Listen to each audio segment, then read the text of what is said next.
Piotr. Good morning. How are you? I'm doing very well, thank you very much. Did you hear all of this stuff about that we are coming close to the 1,000 on the YouTube? I think that Thomas and some other folks really just move our level up. I'm surprised, but that's just we have the target for 1,000 at the end of June. I think we will reach it. So it's just we can. Yeah. So something to celebrate. Fantastic. So talking about that, let me put on your top right corner this beautiful QR code to subscribe. Can go to our channel, the BIM Cafe in YouTube, also the newsletter in LinkedIn. Give it the support, the likes, and just join almost really close in the 10,000 people. 9,500 already did it, and we're gonna get to 10,000 very soon. I'm pretty sure. So go and subscribe, give us the support to keep those initiatives happen. I think we need to use some of the artificial intelligence to boost our level of the likes, and just we need to target that thing. So just we can go to the 100,000. So that will be the best. So okay. Very good mention there, because today I want to talk about artificial intelligence. Do you know that? You look like you prepared this entrance, right? Oh, what a surprise! Fantastic. Well, so let's welcome our guest and let's talk about the artificial intelligence in the construction industry. Tommy Cooke, welcome to the BIM Cafe. Thank you. It's great to be a part of it. Thanks, Tommy. Thanks for being with us, and thank you for accepting invite. Let's just tell us everything what you can, but I think Enrique always has the proper agenda, which we usually do not really keep it to the end. But at least the first page we need to show it in terms of who you are and what we will be talking today about. Exactly. So we prepared this small draft to follow the conversation, talking about the AI in construction, how you see the future of the AI since you're involved in the business, and then some part of the experience, taking in account your role in Buildots and how you guys are implementing the AI on site. So first of all, we'll go border, and then we're going to try to put specific cases and get some good examples of how the AI can help this really helping the industry. So first of all, Tommy, as we always do, we're going to lower the music down, we're going to get a bit serious, and we're going to give you all the floor to introduce yourself to our viewers and listeners. So please tell us who you are, what you do, and why are you here at the BIM Cafe? Of course, yeah. No, thank you, Enrique. I'm my name's Tommy Cooke. I'm a senior solutions consultant with Buildots. I'll explain a little bit about what Buildots does later on, but essentially we are driving AI in the construction industry. My background is in construction. I worked 12 years in the construction industry as a construction director, and was faced with many of the challenges that that are typical of the industry. Many of those can be solved by AI, which is why I'm here today. And I want to talk about how AI can make sense of what is a very fragmented and slightly chaotic industry. Fantastic. Thank you for that. Thank you for the intro, Tommy. So first warm-up questions here. Why did you move, or what did call you to go for the AI sector in the industry? Do you think this is the real medicine that we need, or? Precisely that. I think from working in the industry, what is particularly apparent is the amount of complexity within it, with the lack of control. Every project is unique. Every project has a new team to coming into it. It's made up of many subcontractors, different businesses working in it. And the reality is there is very, very little data captured. There's very little understanding of what is going on in the process. And as such, it's very difficult to learn lessons from one project to another. I mentioned I spent 12 years as a construction director. Throughout every project I did, I probably made the same mistakes on most of them. And this is something that you don't see in perhaps manufacturing and so on. They learn, there's such control over what they're doing that by each time they're sort of, further down the assembly line, the mistakes would never happen again. And the control becomes very precise. With the construction industry, that is the opposite. And what we wanted to do, sorry, Peter. No, go ahead. I would just already have a question about the data, so go ahead, keep going. Of course. And I think really when I wanted to move into construction technology, and I've had some experience with different construction technology, but as you put it eloquently there, Enrique, moving the needle in construction needs to be something big. It needs to be a big change, not an adaptation of current process and perhaps trying to understand a bit more. It needs to be a sort of, I think the best way to describe it would be control, and gaining control. Now, because of the fragmentation of the industry, it's very hard to do that with humans. Okay. I hear what you're saying, Tony, and I think this is, I think we completely aligned on the way how we can transform it. But one thing which struck me, which you said, that's we are capturing a very little part of data during the process. So when we think about the artificial intelligence, even if we call it intelligence, it's about the data which you collect and then start to learning about the outcome. Even we're talking about the GPT, this is, that it goes through the analysis of the pattern and it comes out with the pattern which already I saw it somewhere. So if we have no data, how we will be able just to make a conclusion out of it? That's exactly the point. And to coin a British phrase, it's you need the tail to wag the dog. Now, to understand the data, we need to capture it well. AI plays its part in capturing data, but typically we have in the UK we have something called the Building Safety Act coming in, which is putting requirements on construction sites to be able to monitor what they're doing. AI can leverage that monitoring. So we are seeing more cameras going into sites. We're seeing more IoT, sensors in concrete. We're understanding more about the perhaps the delivery, but really with these different streams of data going into different parts of, perhaps going into different parts of the supply chain.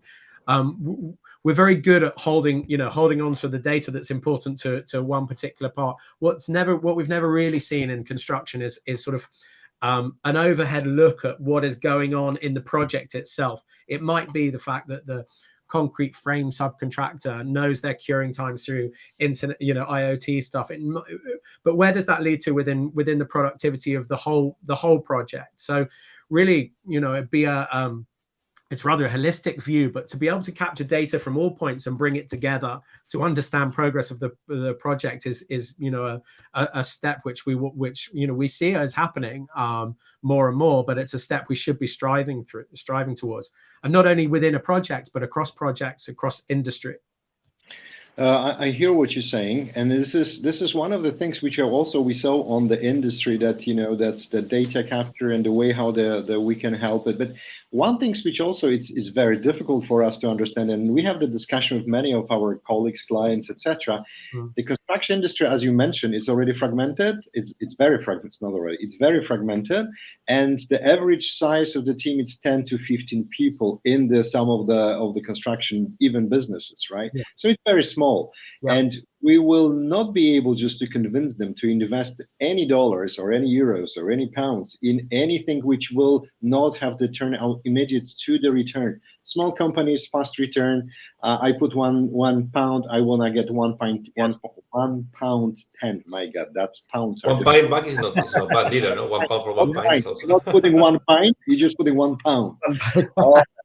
And then it's really something which I really just how you will be able just to influence the small mamas and papas construction companies to do this kind of move. You pick up a very, very good point, and it's I mean, it's not just the small construction companies. You can sell to the biggest construction company in the world and they'll expect a return on investment. So it's about being able to use the data to find tangible productivity gains, and that's the key. If they know that they can finish a project quicker, it doesn't matter how big the team is. You can start to put a return on investment case together. Also, one thing that AI is particularly good at is identifying risk, and risk mitigation. It's almost like buying yourself an insurance policy, to be able to see things that humans perhaps to explain it another way, humans have the ability to quite easily be optimistic, bias, put any kind of subjectivity around something that is objective. This can have just as an impactful effect on a tiny project as it could on a big project, or a small company as it could on a big company. everybody strives towards an outcome certainty. And humans are just not very well inclined. The human psyche is not well inclined to give objective views. This is where computer science is wonderful, because it can do the menial tasks that you won't see, that take humans a long time, but it gives it in a binary reply. There's no context to it. Now, there are plenty of occasions where context is required, but on the whole, it's not so much. So really, in order to encourage the sort of filter down effect to these smaller companies, you need to give the rewards, and there needs to be tangible benefit to doing this. You're right, it can't just be, oh, AI is what the industry is doing, let's spend money and we'll see what happens. It needs to be a sort of a proven business case where you can. Now, okay. We're looking, sorry, carry on. No, I like the 2 points which you mentioned. So I think that's something which with Enrique we try just to find out. It's also the tangible productivity gains and tangible results. And I can tell you that we failed miserably on the season 2. We were not able just to find any dollars coming from the BIM implementation, etc. So that's on us. We were not able to do this. But I like it. I got it. The one thing which you mentioned, I really struggle a little bit, because you said that people are biased. AI is biased as well, based on the data which you're collecting, right? So, and how you just the whole algorithm and how you will just implement the learning phases and the learning algorithms. Yeah. So how you would like just to prevent just to making the wrong decision? If it's I don't know how to do this, in fact. So I'm just a big open question. Yeah, you make a very good point, and we in the sort of AI part of this industry, we hear a lot of good output requires good input. You need to be able to have the data being captured at source, needs to be sound data to make the decisions, to allow the algorithms to make sense of it and to make decisions off the back of it. So you make a good point. I think really, in my opinion, that is on the developers to find ways to make sure that data is good. And there may be sort of occasions where the products aren't so good. I don't know, but the fact is I've seen the fact that the vendors who are that are doing this are giving pretty binary results, where perhaps the weaknesses can be are perhaps relying on perhaps projects themselves to be able to capture this data in a way that feeds the system correctly. So whether it's if it is putting in sensors, if it's cameras, if it's it's making sure that those all those areas are captured, or they're done consistently enough, or whatever it may be. And there's a learning part in that. And again, it's about that. It's about getting the reward from it. You need you need to be able to trust the decisions that they're making, to trust the output and make decisions based on the output in order to affect the outcome. And if you're not doing that, essentially you're going, if you're not trusting the system, you're letting things run. You're letting the AI do its job, but without actually implementing the change. So I think really it's all about finding finding that outcome security. Wow, we're going into the very, very interesting part of the discussion, which I love to have. Is just in terms of the trusting the system and trusting the IT making the decision. So just to going with your thoughts, you said on the beginning also, you mentioned that we need just to give the developers chance to really just prepare it and make it sure that it's there. But developers are the humans. Humans are having the bias. So if they will have already the bias on the development part. So let's think about it, how to use the developers who do not have the bias. So that's the one. The second, you mentioned as well that we need to trust the system, but I fully agree. But from the other side, if you're in the hospital and just right now the AI tells you that, please disconnect all of the life-saving equipment because there is a chances that this patient will die. You rather would like to go back to the source of the data and just to have the audit trial to understand it, why this computer or whatever, this machine took this kind of the decision. Yeah. So I think this is something which is still not clear today. We are not able to go back with the audit trials. And again, I'm not talking about understanding everything, but at least just to have the main path of thinking and the data sources. today I don't see this as the priority for any of these AIs. Just they would like to generate the business, and well, that's it. Not the trials, not the other trials. That's again a very good point. What in the product that I particularly work for, we have been focused on what we call transparent AI, and it's exactly to your point, to build trust.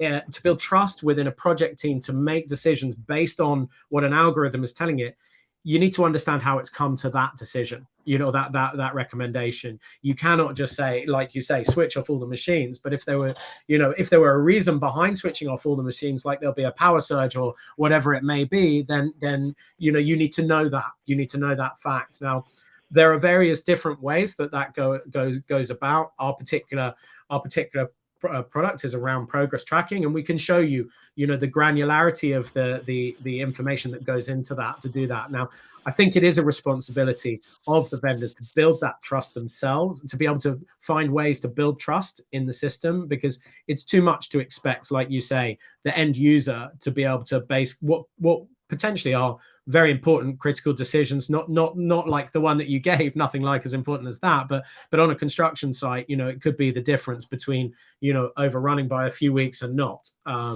So these decisions are important, and they should be there. They should be interrogatable, I would say. Okay, clear. Very good defense. I like the defense, so that's good. So I'm sorry for attacking. No, please do. I welcome being challenged. I welcome it. Thank you. Yeah. So now for me here, we come to the point as well, taking this, how do we teach the AI, right? Like how, because at the end, the AI is going to be something that's going to make decision by in place of humans, but the humans are going to train them. So they will have to part, like, how do we train them and which data? And also here we face the problem of what is the data in the construction industry? What happened with those thousands of projects we did on the last 10 years? The data is not there. If it's there, it's not structured. So this is a big challenge.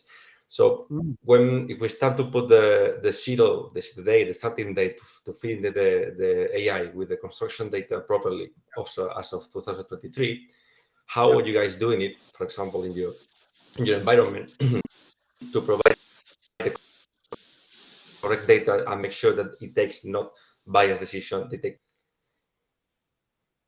Yeah, that's a good point. I mean, just to pick up on the first part of that, I think there are some amazing solutions out there. I know a couple of products that are analyzing past data from projects to identify risk on future projects. So they'll take thousands and thousands of schedules or outcomes of projects, and use that sort of AI analytics to find what are the commonalities between these problems and can identify risk.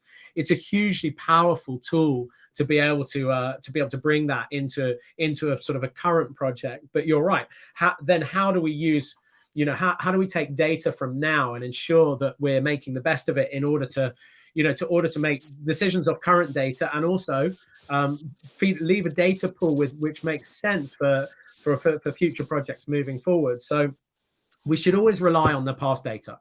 We should always look at that, find commonality, but we shouldn't perhaps we should look for risk in that. We should look for trends in that. But that's not going to give us such I suppose such definitive decision-making power as data that you're collecting as you're going along. I think where you want to understand is you want to take multiple data sources that you're collecting at any one time and be able to find out trends, find where risks come up. I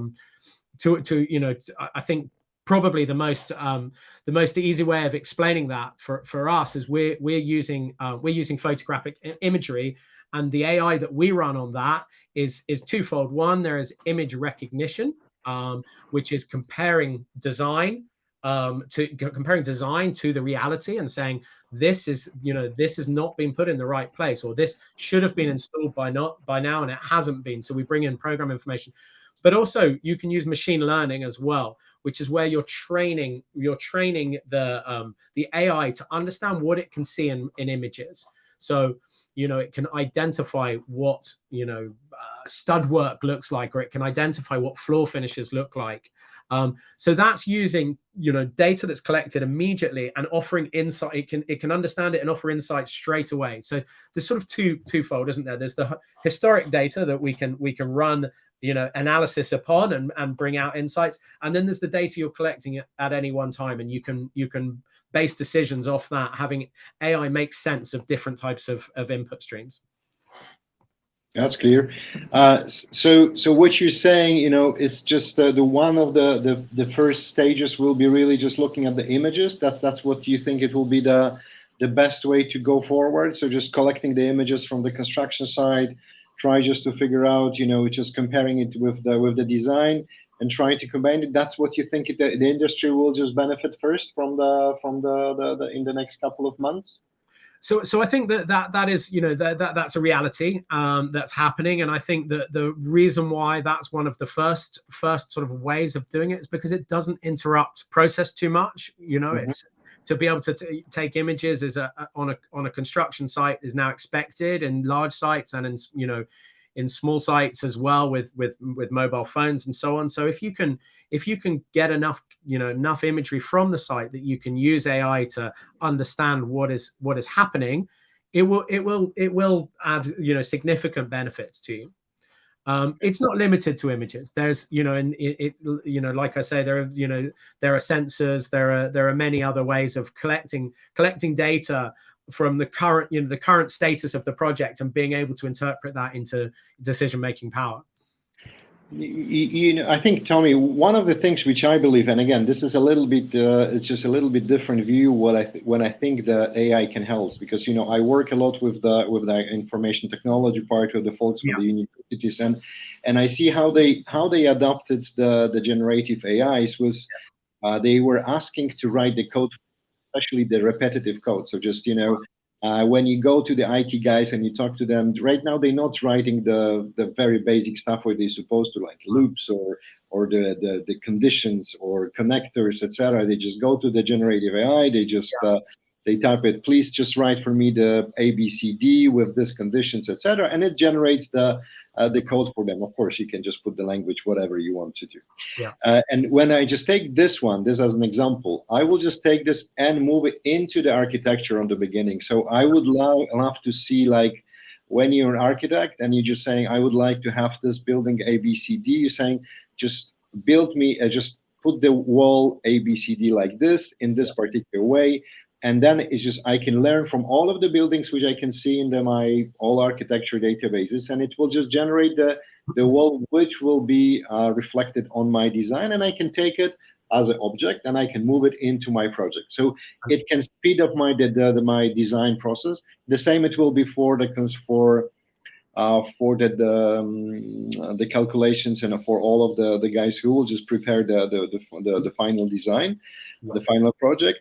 But still, I really struggle with the construction. When you really have the concrete, when you have the sun blowing around, and when you have the people just try to put these big blocks of concrete together, wow, I really just don't see this part here coming. I don't know, maybe. So just, you know, that's potential there.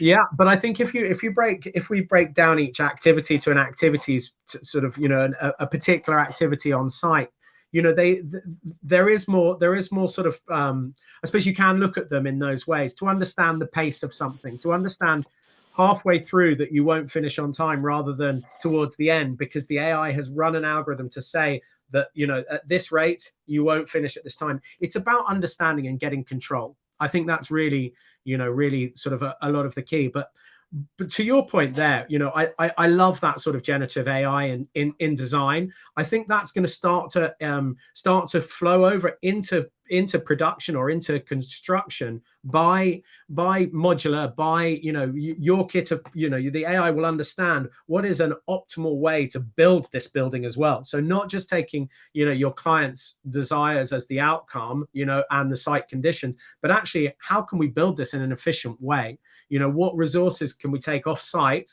And, you know, I think again, you know, something that would perhaps, you know, take an army to understand can be delivered by algorithms.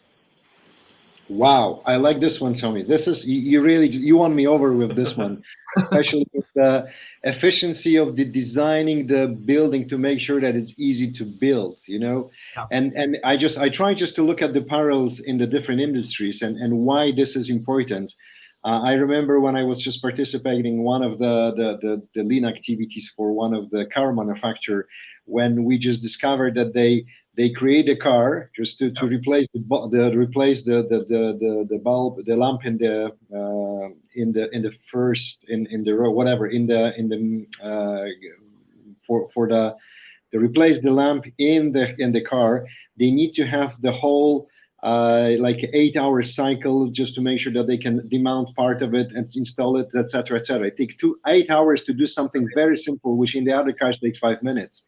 Yeah. And I think when we just do this parallel into the construction building, and if you will just say, hey, you can design it in the way which the clients like it, you have the proper, you have the legal obligations, etc. It will take you 3 months. But if you will just tune it into this particular model, which will be a little bit different from the construction side, creation side, it will take 2 months. So I think it's always years, but it will be just, that's something, it's a selling point. I like it. Wow, this is good. Okay. I can give you an example of that, which is you know, a real live example from a project where we had a blocker, a point that was holding up the project. Now there was fan coil units and ductwork being installed on the project.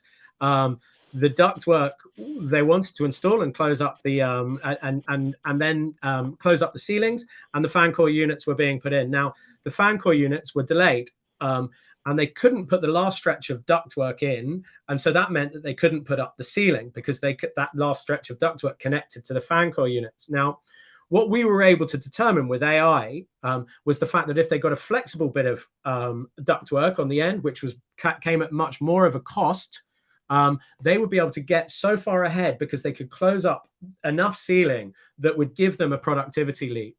Now, that sort of thing, nobody on site really has time to think about and analyze and understand. And also, if they can get presented with the results for it in the first place, well, you know, a little bit more expense here is going to save us a huge amount of time there. You know, it's getting that control of the project. It's saying, where are our bottlenecks, and finding practical solutions and making decisions based on, you know, understanding. Perhaps nobody in this site would have known that was a bottleneck without AI being able to understand it.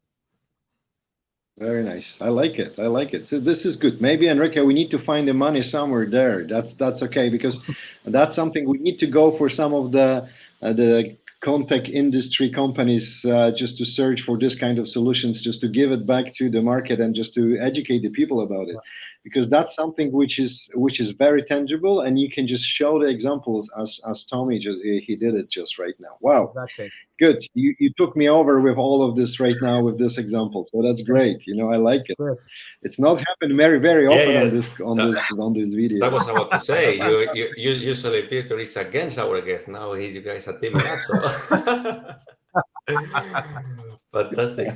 Well, let's carry on a bit with the flow of the conversation before we jump into the next other topics. I want to ask you briefly here, Tommy, about we talk about the limitation, the current state to its image recognition, and so on.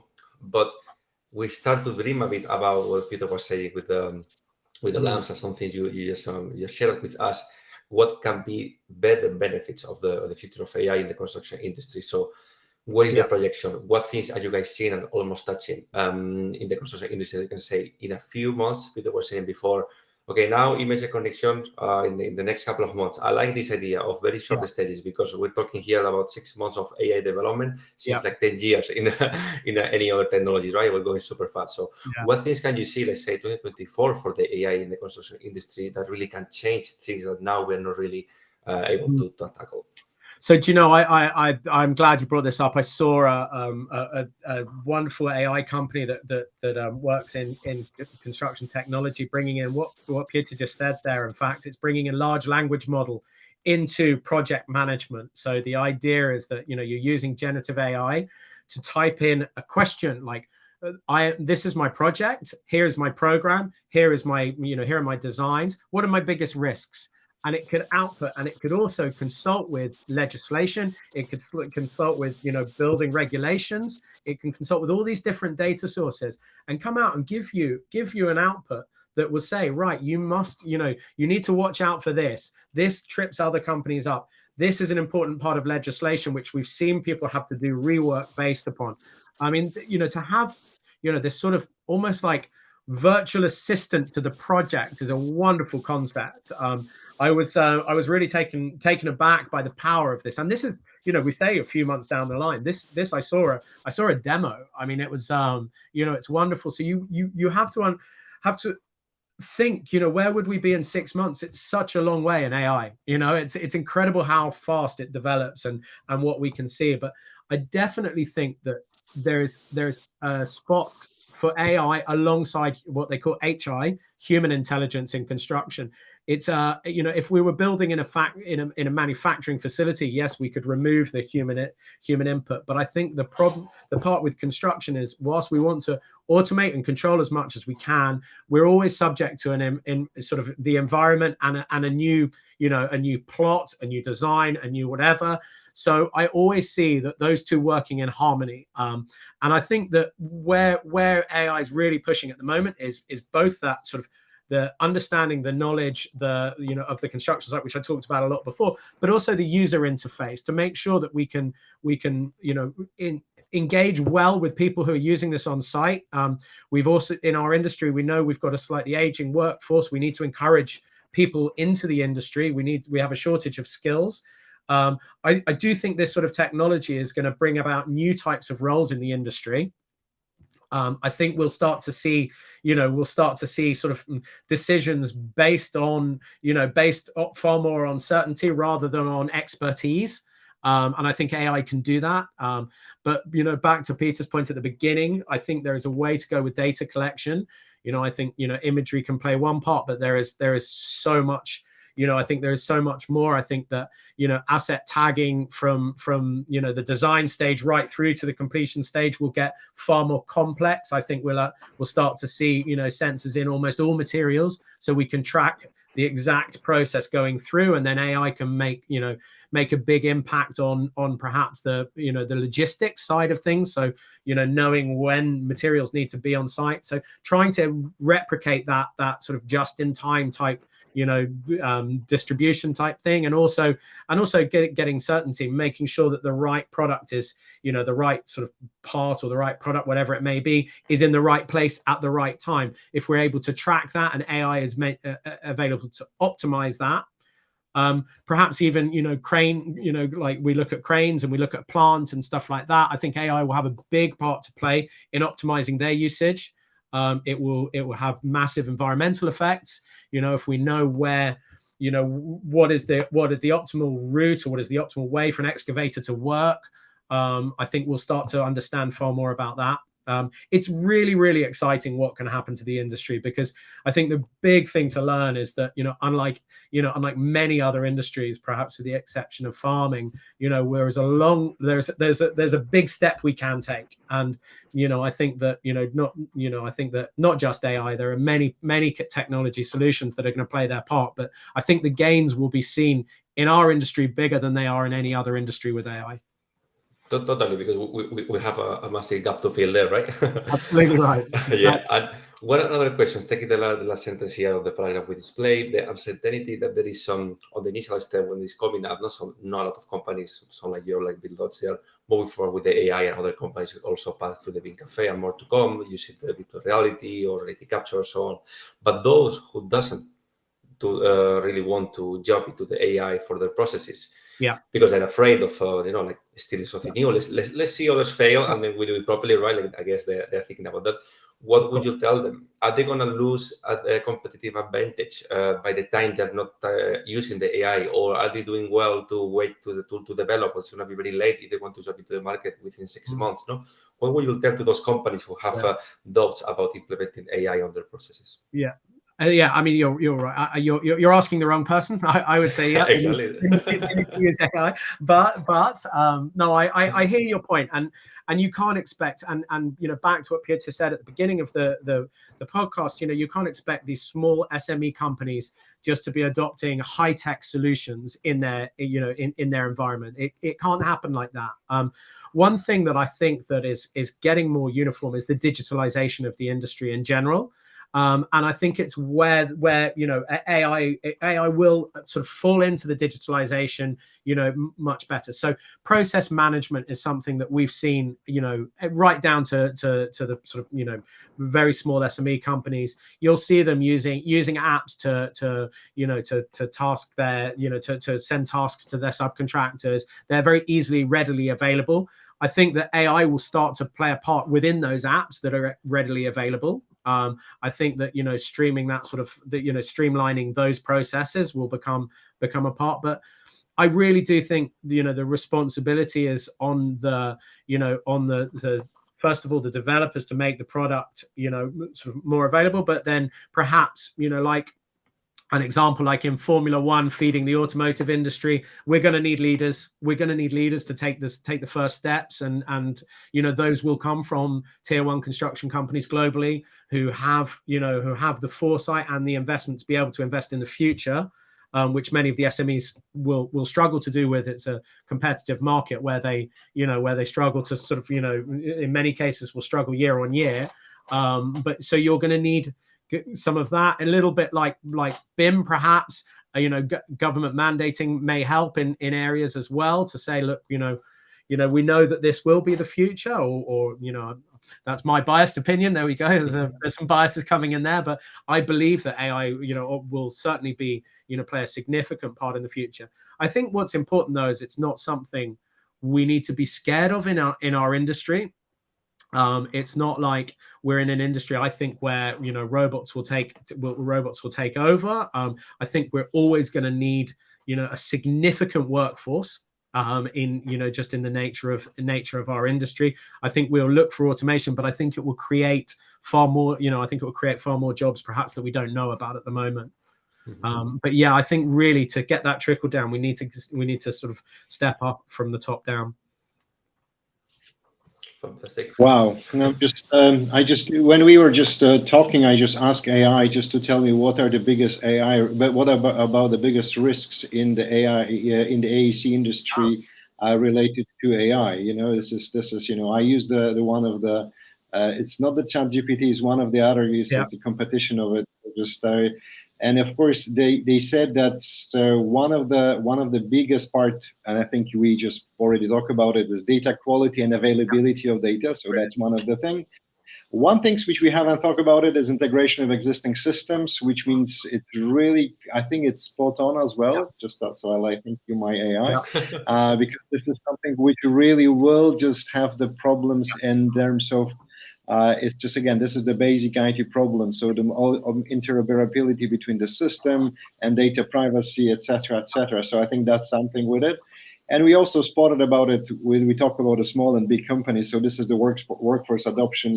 How we will be able just to convince the workforce to use some of the skills. And this is what you mentioned about the trusted AI or just responsible AI algorithms. So I think we really cover most of it.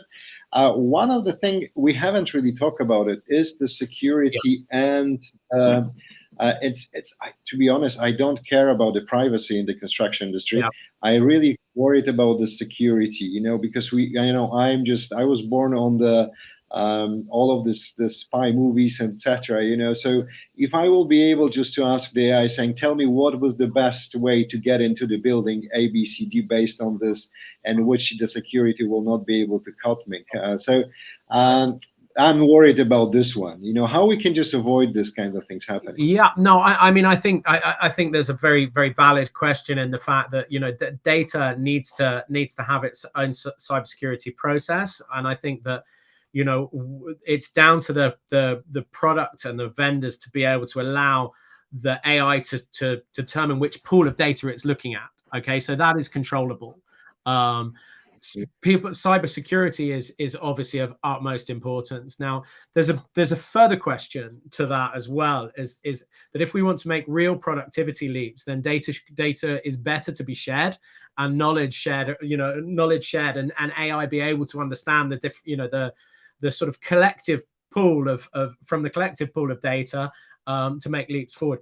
I don't think, there's in the UK, there's a wonderful the Data Trust, which is campaigning for construction companies to share their data so they can use AI and all sorts of different tools to be able to find genuine productivity leaps within the industry. But at the moment, I think people see that fear that you've just highlighted there about, the worry of data being spread, about what that means, it's there forever and so on. So currently companies are mandated to ring fence their data. And it happens, for example, our algorithms will only ever look at the data from the project they're looking at.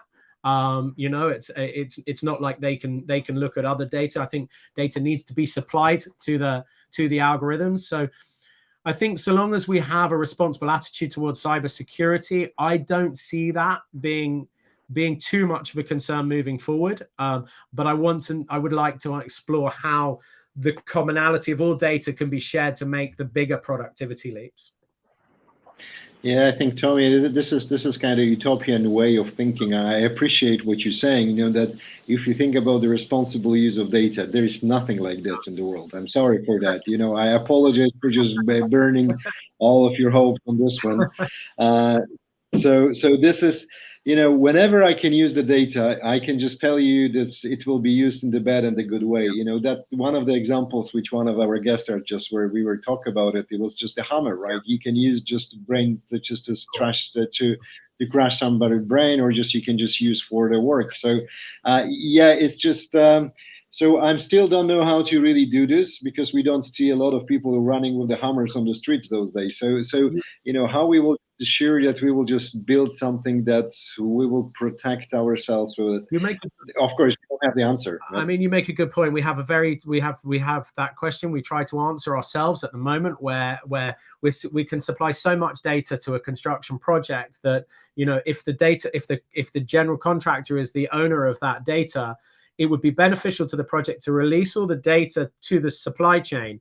However, the supply chain can use that data to be able to claim for, whatever it may be, disputes and extra EOTs and stuff. So, sometimes we see it getting ring fenced. I wish I had an answer for you for that, because it's a valid point, and it's something that we do scratch our heads on. We like the utopian view. Perhaps contractually things need to change. That would be one thing when we see CM contracts, a cost plus contract rather than a fixed price contract, we can see a much more collaborative environment. It might not be beneficial for the end user. I don't know, but there are certain decisions that make a cost plus contract available. Then we can show transparency through the project without the risk of everybody trying to protect that very last part of margin. So I don't have any answer, but I know what my utopian view would be, but being a realist, we're a way off. Yeah, no, it's good. It's good discussion. I like it very much, because one of the key elements of our BIM Cafe and the way how we really just try to think through how to move this construction industry. Okay, it's not about can we just find a solution today. It's just like, hey guys, let's move it on. And one of the small steps like we did today, in the way saying, okay, I can just use this for this particular domain, etc. It's really just bring us better. So it's make us better. So I think I like it very much, the approach. Utopian. I'm worried about the security. I'm worried a lot about it, because I run the previously on some security functions in the big company. So I know that's the bad things. We're not talking about them a lot, but they're happening as we speak. So valid concerns. And if it makes you feel better, we are very, very, very heavily governed by our cybersecurity partners. But yeah, just don't give me this path, because I was also just when I was young, I was a hacker. So don't give me this path, please. Just Well, Tommy, so let's put a bit in practice everything we told today about the AI, talking from the images, and I like this idea a lot of moving forward to the supply chain as a future or nearest next horizon to attack in the construction industry. And take us a quick tour around how you guys are implementing in Buildots, what you guys are doing, and how are you implementing all this we talk on site. Yeah. So where's the practical side, right? Yeah, of course. Now, so Buildots is a construction management tool, and it uses AI as it uses AI to understand what's going on in the images. So we talked a bit about it at the beginning. It's we compare a 360 image to both the BIM model and the program. So we make a 4D BIM environment. So essentially what we're left with is a digital twin of the building down to every element, plug socket, switch, whatever it may be, and we know what should be built in that building at any one time. We can also detect any type of errors. So if something has been built, this again is using AI as image recognition. If you have in the model, if you have in the geometry of the model, you have a plug socket over here and it's installed over here. But we can tell you that we can raise those differences. So really what we look to use the control platform for is to get a grasp of everything that's going on site. We're as a construction director, I was always very focused on my critical path. There are thousands of other elements that go on that need to be monitored, that need to be progressed, and we just simply do not have the capacity as humans to be able to do that at a large scale. So our tool is implemented on very big project sites, and it gives a great granularity of detail to be able to control and optimize. We find risk and we find opportunity as well, which is one thing that I really like. If I take a slight tangent as one part of the product is we look for opportunity in both. Like my favorite metric that we've studied from our AI is that we utilize very little of the actual construction project when we build. And what I mean by that is depending on what activity has been completed, an area becomes available, but we focus on a particular path and a particular sequence. So if your project does become delayed, there are opportunities in there that we just simply overlook. And AI is able to detect those based on relationships it understands and based on its sort of, recognition of what's happened in the image, and will say this area is available for you. And it gives, and in a practical sense, what that does is it gives a site manager or a project leader the ability to say to a subcontractor, it's okay for you to bring in 10 more people because look, you can work here, here, and here. The AI has detected it and it's showing on the platform. And that allows them the confidence to have these conversations where normally in our industry we'll get kickback because the subcontractor is always going to protect their risk, and their risk is having too many people on site who are not doing enough. So if you have a binary product, an AI product telling you there is available work areas, that discussion becomes less of a bottleneck.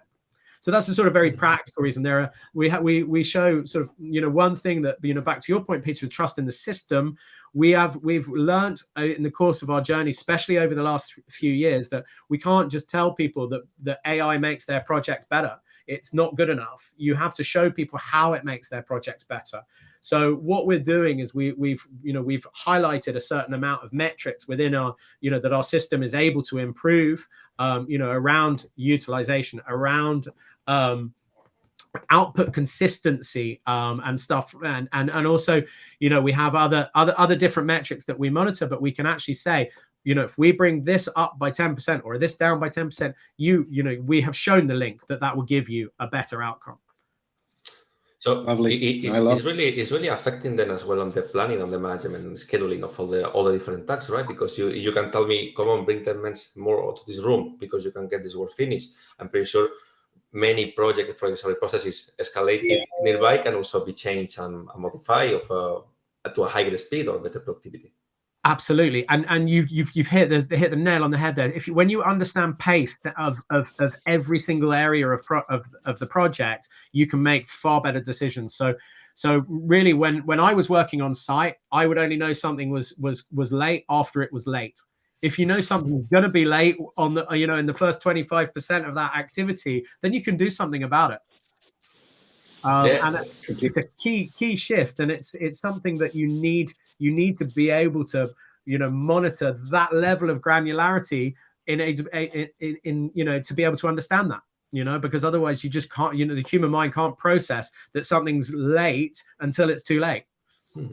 And here the pool of data which you're feeding your AI is through the image recognition, the reality capture, or also manual input of telling to the project, okay, this is being done by this time or this way, or just using purely the cameras around, and the AI can totally detect and say, okay, this is done like this and like that, and it's a way of learning. So our system is totally automated from the 360 images. We do have parts of the platform around things like commissioning where you can input manually. It's separated slightly because I think I spoke to about at the beginning of the pod mostly about objectivity. And when we start to allow a human input into the platform, we can, I suppose, jeopardize that objectivity slightly. So we separate that slightly more. That's more around compliance or hold points, for example. You don't want to close a wall, close up a ceiling until a commissioning check has been done or whatever. We'll allow that to be put into the system. But typically, we like to understand the project based on automation, so that we can get that level of objectivity. Nice. My God, we cover many different topics today, and we only just touch. I think we just scrub a little bit the whole potential there. I believe that we can also try just to go a little bit deeper into my concerns later. And I think one of the we can just take a look at in the next season in terms of your product, the security, and the way how we can handle it. I still, with all of the respect, I still don't know how I can just manage security with the data fence, the protection, and try just to learn the algorithms to build the right models, right? So this is for me a little bit contradictory, right? Just secure the data only for the projects and then have the full algorithm which will able to learn themselves from the full data which is available on the market. Yeah. And that's for me the both security concerns and the algorithm concerns. So just I really just try to I think we need to take a deeper look in this and try just to figure out what are the smart people in the world that are talking about it, because we already have these issues in the banking industry before. We have this kind of thing, so we will be able to find it. But it's just some more smart people are needed. Exactly. To smarter than me, yeah. Smart people, they're the one who come to the BIM Cafe, Piotr. You, me, and our guests. Those are the smart people. Yeah. No, we will just search for them. It's exactly. Okay, good. Fantastic. Well, Tommy, I don't know if there is something else left for you to say, to share, questions to ask. For me, it's been pretty much all. So anything else you want to add, or we can start to do the wrapping us on? We'll put the music on the background. Yeah. No, it's been an absolute pleasure. I've really enjoyed it, and thank you for challenging me, Piotr. Yeah, no, it's just it's our job here. I really had a big challenge in the season 2, which we were not able to find the money and all this construction and everything. Wow. Yeah, oh my God, that was horrible, because the objective was to find the money, and we have not found any dollar or any cent. So that's what we learned from the. Thank you. I really appreciate being invited on. Fantastic. So, Tommy, last look. Thank you so much for bringing us the presentation. Also, what you guys do at Buildots, talking about AI, and what I get from here is the present is the reality capture. So, querying this with the image recognition and so on to detect the things on site, and also the future going forward to use all the data to make more impact on the supply chain, planning all the works which are already happening now, but on bigger terms. We're talking about the cranes and the excavators and delivering objects or materials on site. So, I think this is really going to be the months horizon future for the AI development. I hope you guys in Buildots also can develop it. Thank you so much for taking your time coming by. It's been almost an hour. The time flies, and you see we don't really always follow the structure, but I hope you're happy with everything we went through. That's all from our side. So thank you so much for being part of the BIM Cafe. Thank you. I've really enjoyed it. Thank you very much for being with us today, Tommy. It was a pleasure to have you with us. Thank you. Bye, guys. Have a good day. Bye, guys. Have a good one. Thank you.